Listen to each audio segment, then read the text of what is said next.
Hello duelists, I'm Hexlex back with the news. This is This Week in Master Duel. For those who are unfamiliar, this is my weekly news series where every Thursday we will be covering the latest happenings both in and off client in Master Duel. Of course, we'll be covering not only the latest notifications we have here, but we'll be taking a look at some leaks and rumored updates that should be coming to the game here very soon. And then at the end, as I always like to do, we'll take a look at some of the tournaments that have taken place over the last week and some of the top deck lists as a result there. So, as always ever, we're going to start off here in Master Duel. I'm going to take a look at the notifications here.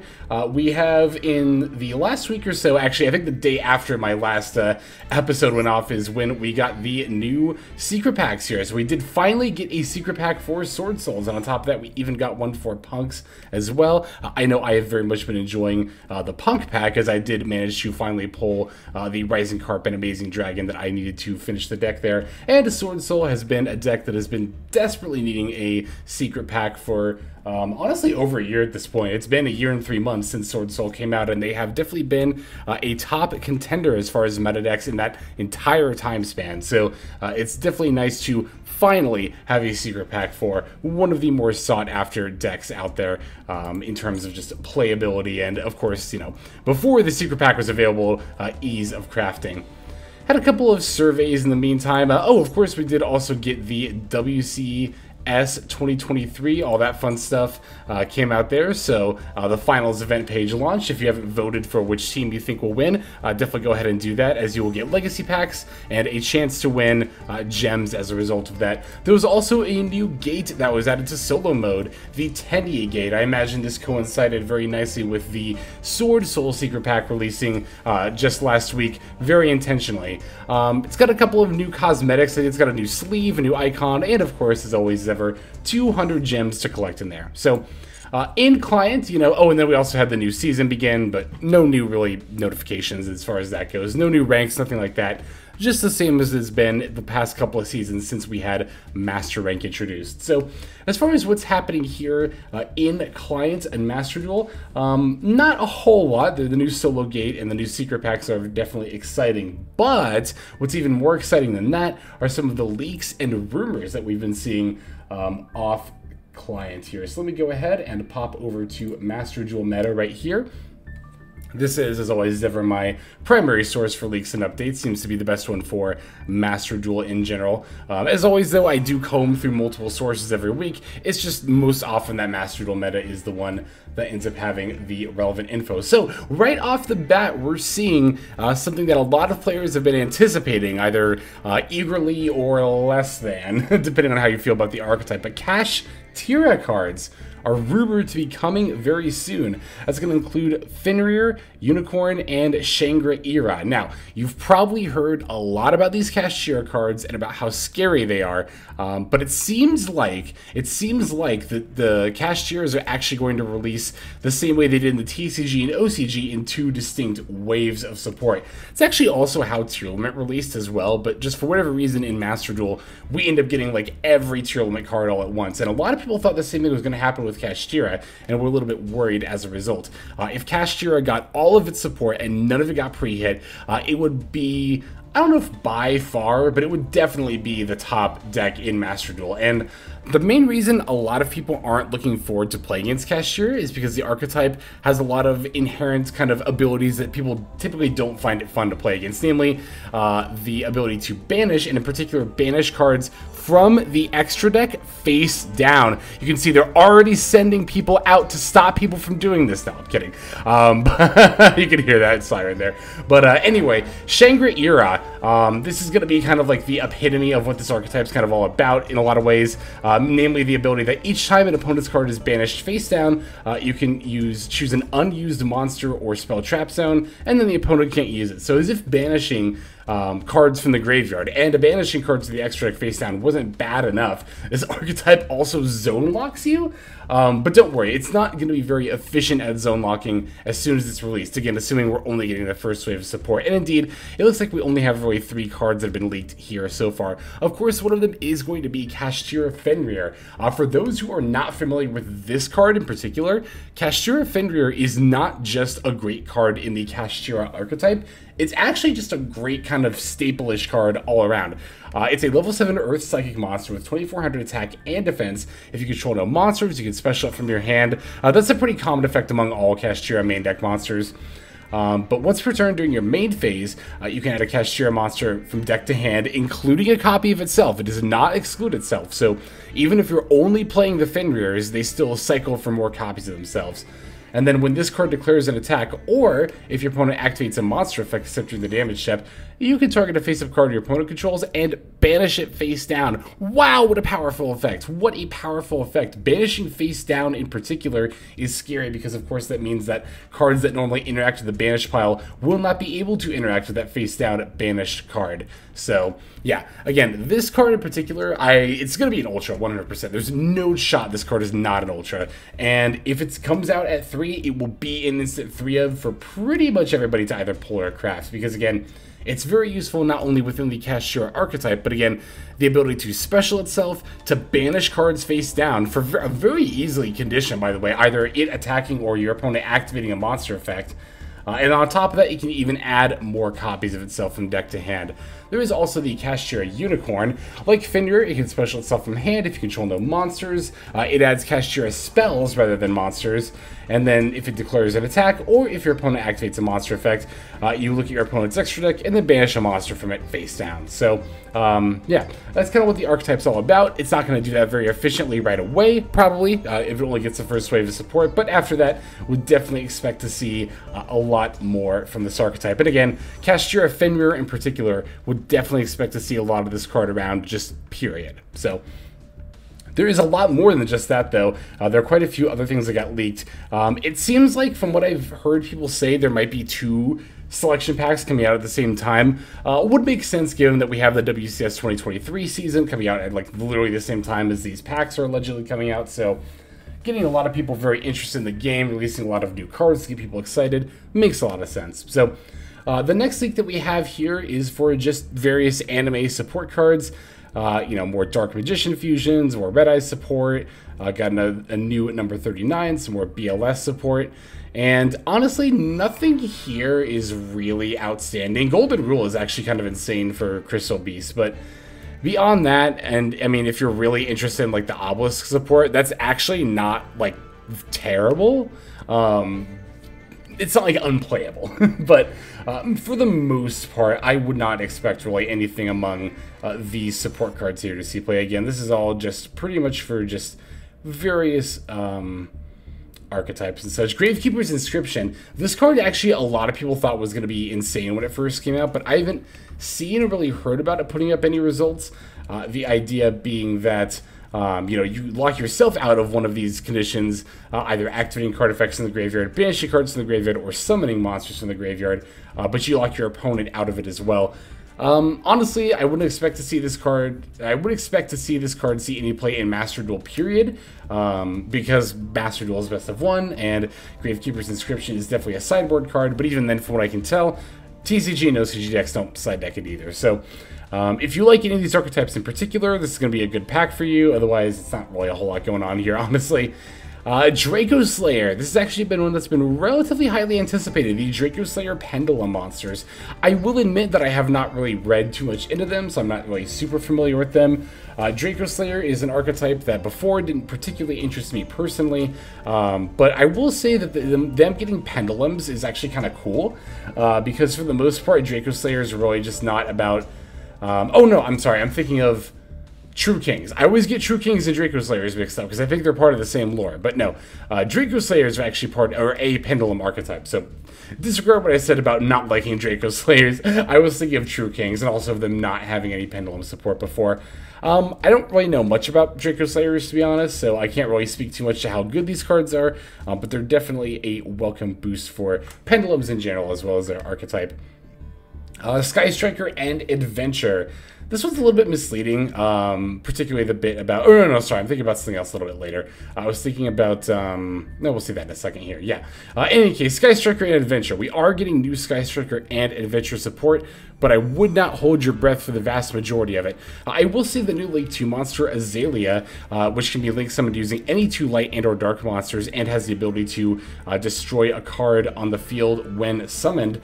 That actually does have some pretty decent just generic extra deck applications.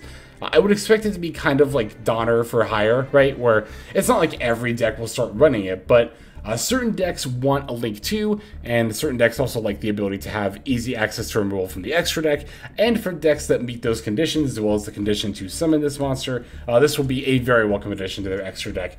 As far as the rest of the Adventure and Sky Striker support, it's just really not that great. The Sky Striker support is all monsters that have very middling effects. They're all level 5 or higher. You have to discard a spell to summon any of them, and they just, I don't know, they just kind of all have effects that, like, you know, for example, this first one here, Akash, right? If your Link monster will be destroyed, you can banish a spell from your graveyard instead, and it's like, okay. They also all have the ability that when they're destroyed by battle or card effects, you can add a banished Sky Striker spell back to your hand, but you don't really tend to banish them that much except by these monsters' effects. Sage of Wisdom Himmel, if your opponent activates a card or effect that targets a Link monster you control, you can negate it by banishing 2 Link monsters. Again, just honestly not really worth it at all. The Sage of Benevolence Celia, this one is at least a little bit interesting. You banish a spell from your graveyard to give control of Celia to your opponent, and then you special a Sky Striker Ace from your graveyard. That one's, again, at least kind of interesting, I guess, the applications of giving a monster to your opponent, but again, I just don't really expect any of these at all to see any play. They are, frankly, not at all the archetype needed, and I'm kind of baffled. I mean, I know the whole point is that they tie into the manga, right, the OCG Stories manga about Sky Strikers, but as far as, like, actual in-game support, these cards just don't do anything. They don't do anything. The adventure cards, I honestly wouldn't hold your breath for either. Both require you to specifically, like, have cards that mention adventure tokens. So it's like, it's very much pushing adventure token as an archetype, but adventure token is, like, literally never once, as far as I can tell, the history I've ever seen play as an archetype. It's usually just an engine. And without these cards being generically good, I don't think either of them will end up making an appearance in the adventure engine here. So what I kind of meant earlier when I was saying that this was a bit misleading, I was actually thinking of the Live Twin support. There's supposedly a Linked Live Twin card, but it's this Leela Wrap that doesn't actually support Live Twins at all. It's just a generic kind of like burn-ish card. So whenever your opponent specials a monster, sorry, once per turn, once per chain if your opponent special summons a monster. So, you know, it doesn't actually support Live Twin, so I wouldn't hold your breath.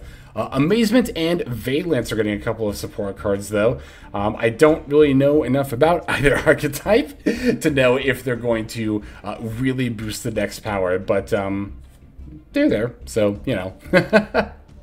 And looks like that is it. So that is pretty much going to be the coverage of the leaks there. A lot of cards leaked this past week. Enough to make me think and believe that we are probably going to get 2 selection packs as rumored. It's not the first time it's happened either.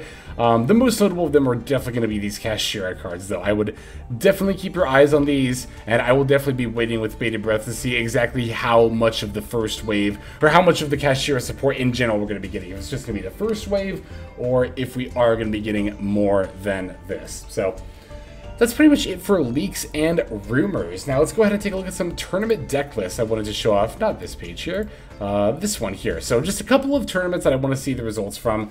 I haven't seen the GP Yu-Gi-Oh tournament that I participated in posted up here on Master Duel Meta. Once I do see those top 8 deck lists, if those get put out, I will definitely talk a little bit more about that in some tournament coverage. But for the time being, I just want to cover a couple of the larger tournaments that happened over this past weekend. There is, of course, as always as ever, DCade's Meta Weekly. This was number 73 here. Had 109 participants and a lot of tier limit. There was a lot of tier limit that topped this week. And there was a lot of interesting variants, though, at the same time. As you can see, there's a Runic tier, a Punk tier, and a Synchron tier. So the first place list was actually the Punk tier limit deck, which I do think is really cool. And it makes a lot of sense, too, right? Because, you know, we've played the Everything Pile deck before, which is pretty much just Punk tier limit, but also with Thunder Dragons and a few other random various graveyard support cards thrown in. So, like, you know, we already have experience personally with a deck like this, and I mean, you know, I'm a sucker for punks. Any kind of punk list I'm going to want to highlight. So, Yeah, very nice, very cool. Seems like the main purpose here is to go into the Chaos Ruler and then into Zombie Vamp and or Barad after that. Excuse me, sorry about that. Okay, I think this was, because I was scrolling through these lists earlier, I think this was the quote-unquote Synchron list. It's just running 2 Assault Synchron. I didn't really see many others here that would qualify as like a Synchron list, so you know, I would have liked to have seen more Synchro Shenanigans, but I do think it's cool that the 2 tier decks that did include Synchro Shenanigans were the ones that end up getting first and second. That's pretty neat. Looks like a fairly standard tier deck here. We did have Blackwings seeing some support, not some support, some success rather. So that's always cool to see. Blackwings doing well. Very nice, cool rogue archetype there.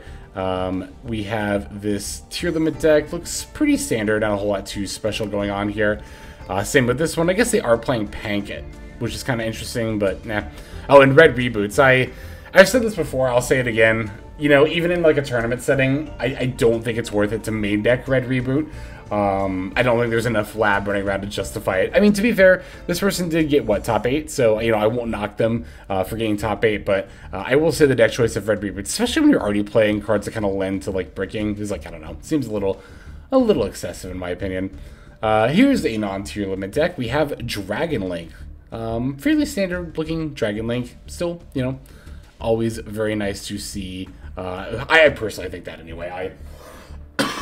You know me. I love decks like Dragon Link.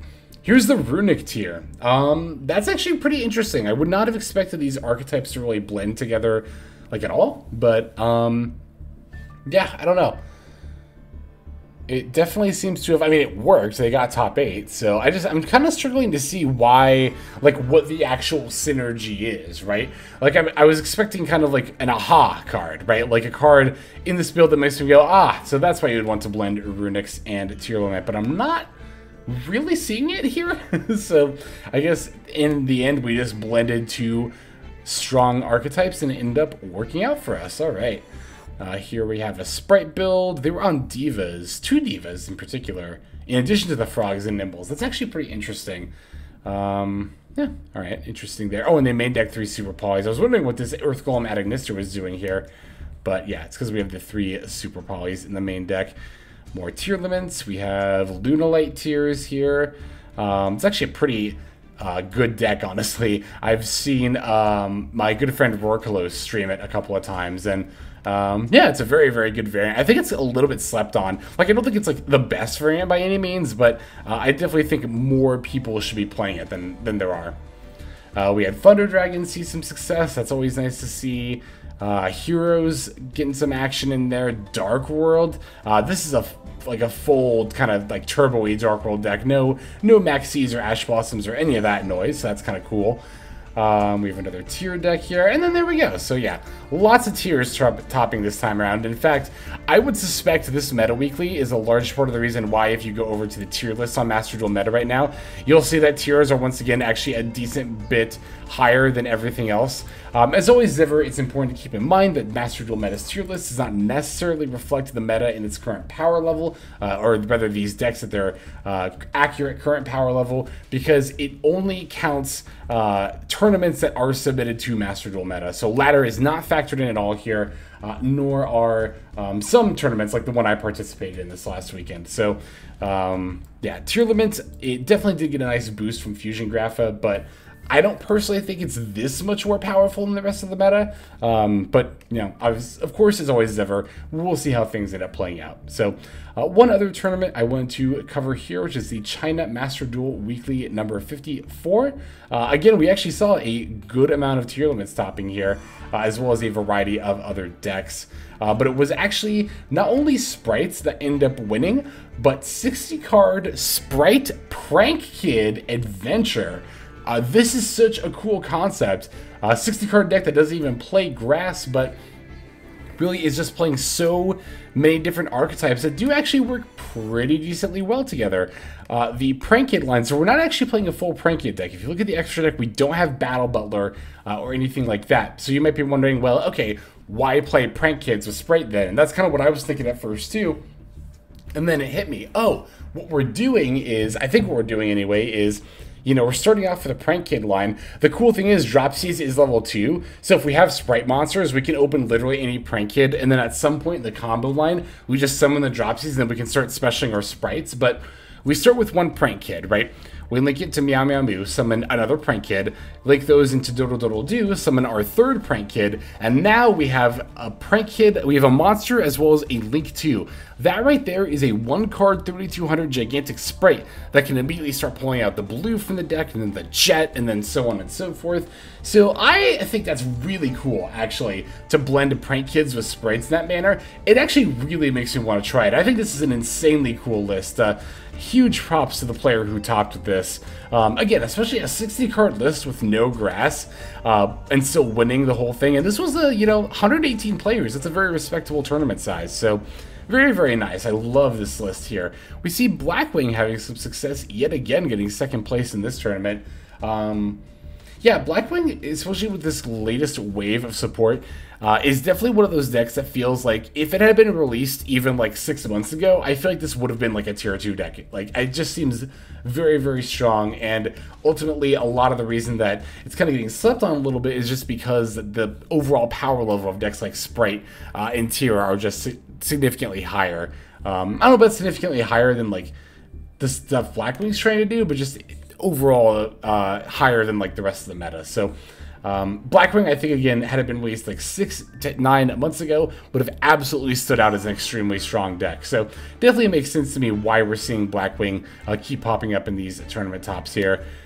This was another deck I thought was interesting. Of course I do, because it's got 60 cards. It's an Ishizu Chaos Pile, you know. It's doing the Necroface thing. Where is it? Yeah, the Necroface thing. A lot of people don't like that, but yeah, I still think like decks like this are kind of neat. With Necroface at 2, you know, it's a lot more manageable. So I'm a lot more forgiving of lists like this now that Necroface is at 2. Right here we have tier limits. We have some more tier limits here. We have Punk Therion. This is kind of cool.